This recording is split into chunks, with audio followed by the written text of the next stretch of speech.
Guys, welcome to our channel. ఇది Ugadi vlog. Ugadi ముందు రోజు అమావాస్య అయితే వచ్చింది కదా. అమ్మ దేవుడి గది అయితే క్లీన్ చేస్తున్నారు. ఓకేనా, చూడండి. ఫస్ట్ పటాలని నీట్గా తుడిచేసుకొని బొట్లు అయితే పెట్టేసుకున్నారు. చూడండి, అమ్మ బొట్లు చాలా నీట్గా అయితే పెడతారు. చాలా పటాలు అయితే ఉన్నాయి మా ఇంట్లో, ఎందుకంటే అమ్మ దేవుల్ని చాలా ఎక్కువగా కొలుస్తారు. అయిపోయింది క్లీనింగ్ అయితే. క్లీనింగ్ అయిపోయిన తర్వాత నీట్గా పూలు పెట్టి పూజ అయితే చేసేసారు.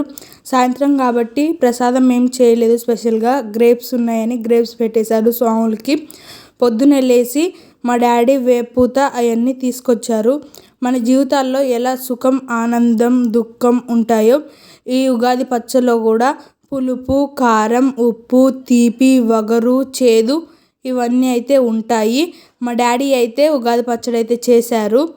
చూడండి, చూపిస్తారు. ఫస్ట్ మామిడికాయలని చిన్న చిన్న పీసెస్గా అయితే కోసుకున్నారు.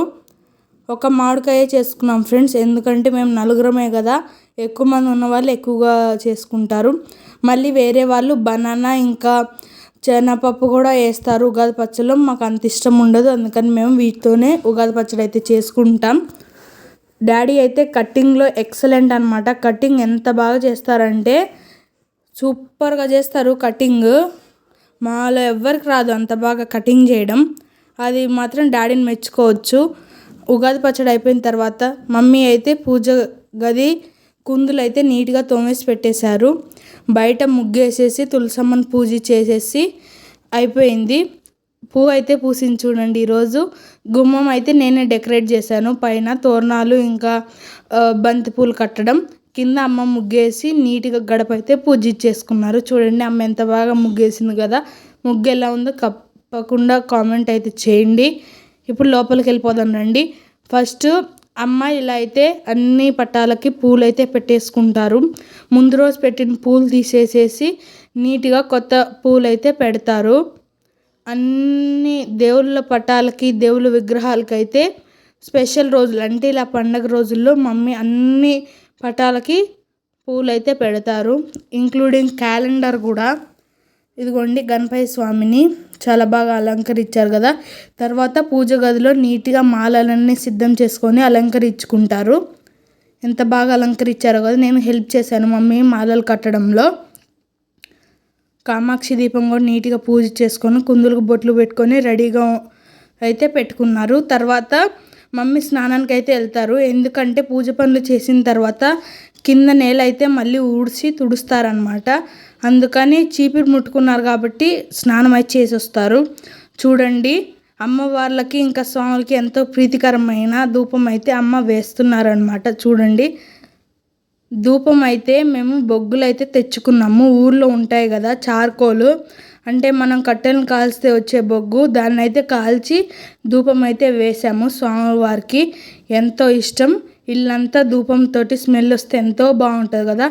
ఇదిగోండి, పూజ అంతా అయిపోయిన తర్వాత చూపిస్తున్నాను. కొబ్బరికాయ అయితే డాడీ కొట్టారు. మాకు ఒక విష్ అయితే ఉంది, నెక్స్ట్ ఇయర్ ఉగాది కల్లా ఇల్లు కొనుక్కోవాలని. ఇప్పుడు మేము ఉండేది రెంటింట్లోనే.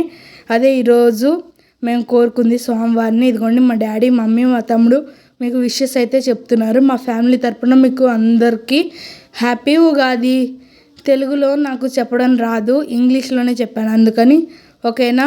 తెలుగులో అయితే అందరికీ నూతన సంవత్సర శుభాకాంక్షలు. ఈ ఇయర్ మీ అందరూ సుఖ సంతోషాలతో ఉండాలని మా ఫ్యామిలీ తరపున దేవుళ్ళని అయితే కోరుకుంటున్నాము. మమ్మల్ని అయితే ప్లీజ్ సపోర్ట్ చేయండి గాయస్. మేము మా సొంత కృషితో ఎదగాలనుకుంటున్నాము, ఎటువంటి వీడియోలు పెట్టకుండా, ఓకేనా. తర్వాత టెంపుల్కి అయితే వెళ్ళాము. శ్రీ కనకదుర్గ అమ్మవారు అంటే ఎంతమందికి ఇష్టమో కామెంట్ చేయండి. అమ్మవారి దగ్గర కొబ్బరికాయ కొట్టేసి దీపం పెట్టేసి వచ్చాము. మేము శ్రీ కట్టమైస అమ్మవారి దగ్గరికి వెళ్దామనే లోపు ఇక్కడ దారిలో మాకు ఒకటి అయితే కనిపించింది. ఇవేంటియో కాయలంట మమ్మీ అన్నది, నాకైతే గుర్తులేవు. అవి పగిలి ఇలా ఊలైతే బయటకు వస్తుందంట. ఇదైతే ఊలైతే కాదు, ఏదో ఫ్లయింగ్ ఆబ్జెక్ట్ లెక్క ఉంది, ఓకేనా. మీకు తెలిస్తే కామెంట్ చేయండి. ఇదిగోండి, శ్రీ కట్టమైస అమ్మవారికి పొద్దునే వాళ్ళు పూజ చేసేసి శారీ పెట్టేసి వెళ్ళిపోయారు. మేము ఇప్పుడు సర్ది పెట్టడానికి అయితే వచ్చాము, ఓకేనా. ఈ వీడియో మీకు నచ్చితే ప్లీజ్ లైక్ అండ్ సబ్స్క్రైబ్.